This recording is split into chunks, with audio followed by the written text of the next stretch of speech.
I never thought there was so much science behind the HR department. Now, I need to ask you about HR departments in South Africa, and I mean, in general consensus, speaking to friends and family members about doing this interview, they've all said that they don't feel that their HR departments are doing enough with the people around them. They actually have said, well, I don't even know what my HR department does. They don't really communicate with me. They don't get notifications for learning and development. They don't really know what they do besides pay their salary. Is this a common issue you hear? No, I wouldn't say that. I think, you know, industry by industry, company by company, there are variations. And that's, by the way, not a South African issue. That's global. Global issues. That's a global issue. You know, again, I come back to this point that sometimes if the function is not, you know, really focusing on the business issues. I keep coming back to that. Forget the, you know, this is what HR should be doing. It's what does the business need it to be doing. So, you know, I was talking to one client the other day, and they're going into a different field. So they now know that they've got to recruit skills in a very different field to the one they've been in before. Now, for me, that means focus on getting people with the right skills into the business. Let's not focus on a perceived best practice around performance management or a perceived best practice around graduate training or recruitment. I need to get people into this business right now. So it's about that, I think, rather than this is a South African issue. You know, organisations, I promise you, around the globe are struggling with this issue. But I do see real momentum coming, by the way, and our report proves that. We're seeing we do this report every 2 years, and there's a real progression. 30%, but you know, 2 years ago it was like 17%. So we are seeing progression, and I do believe this momentum towards an evidence-based approach is gonna. It's not a question of if it's going to happen; it's about when it's going to happen. Because to your point, it's common sense, and the fact is you've got the technology and you've got the data available to make that connection now. And I think it adds, the byproduct is that it provides the HR function with an ability to have a different type of debate and discussion with line managers. Because in the past we've tended to be reactive.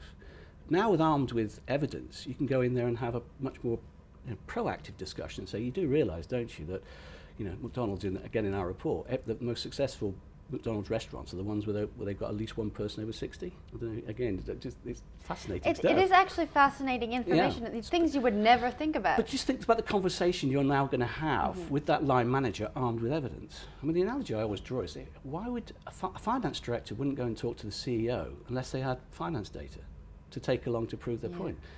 In HR, we've had the instincts and we've had the beliefs and the emotional connection, and I think nobody would say you shouldn't be doing it, but now you can have a much more, focused discussion on where you need to be really pushing your policies and activities, where you're going to get greatest value. So I think it's a different world now. Now, when were you first introduced to evidence-based HR? So I've been in business for 35 years, and I started off working for a company called Pickford's. They're removals companies. I don't know what you call it over here, but and I learnt the hard way that you had to understand the business. So to do that, I spent 3 weeks on a removals truck. You know, the furniture removal when people move home. Okay, like movers. Yeah, movers, right? Okay. So to get to understand why our drivers and our removalists or movers reacted the way they did, I spent 3 weeks just working on a truck, night and day. Believe me, I found about evidence there about acts and the issues that they were dealing with. So that's when I in my head started thinking it's much better to understand the business and understand what's driving the business, and then you can start having much more added value.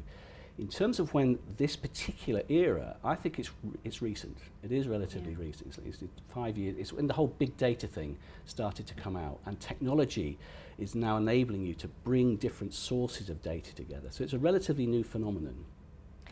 Now, any heads of HR or HR departments who are watching this video who are doing it the real traditional way that we spoke about before and want to switch over to evidence-based HR, where do they start?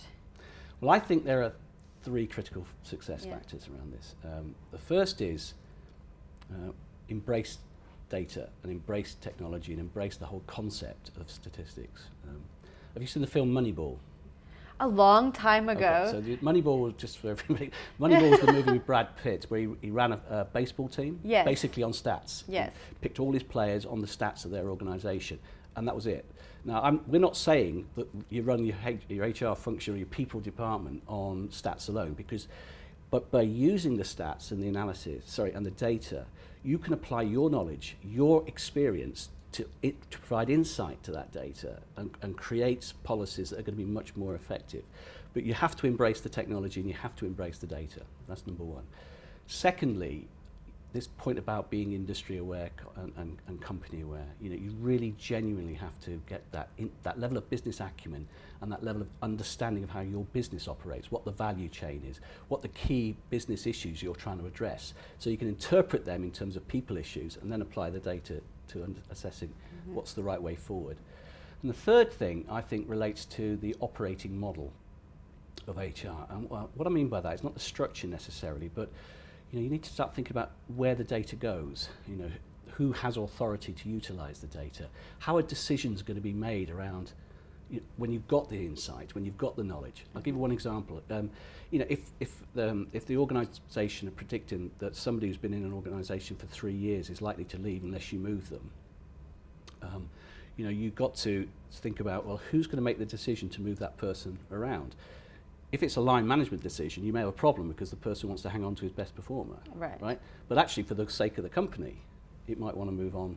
You might want to move them on. Do you see what I mean? So that who makes that call? Is that an HR and a line decision? And I think armed with data, you've probably got more of an opportunity to influence that decision than you would instinctively.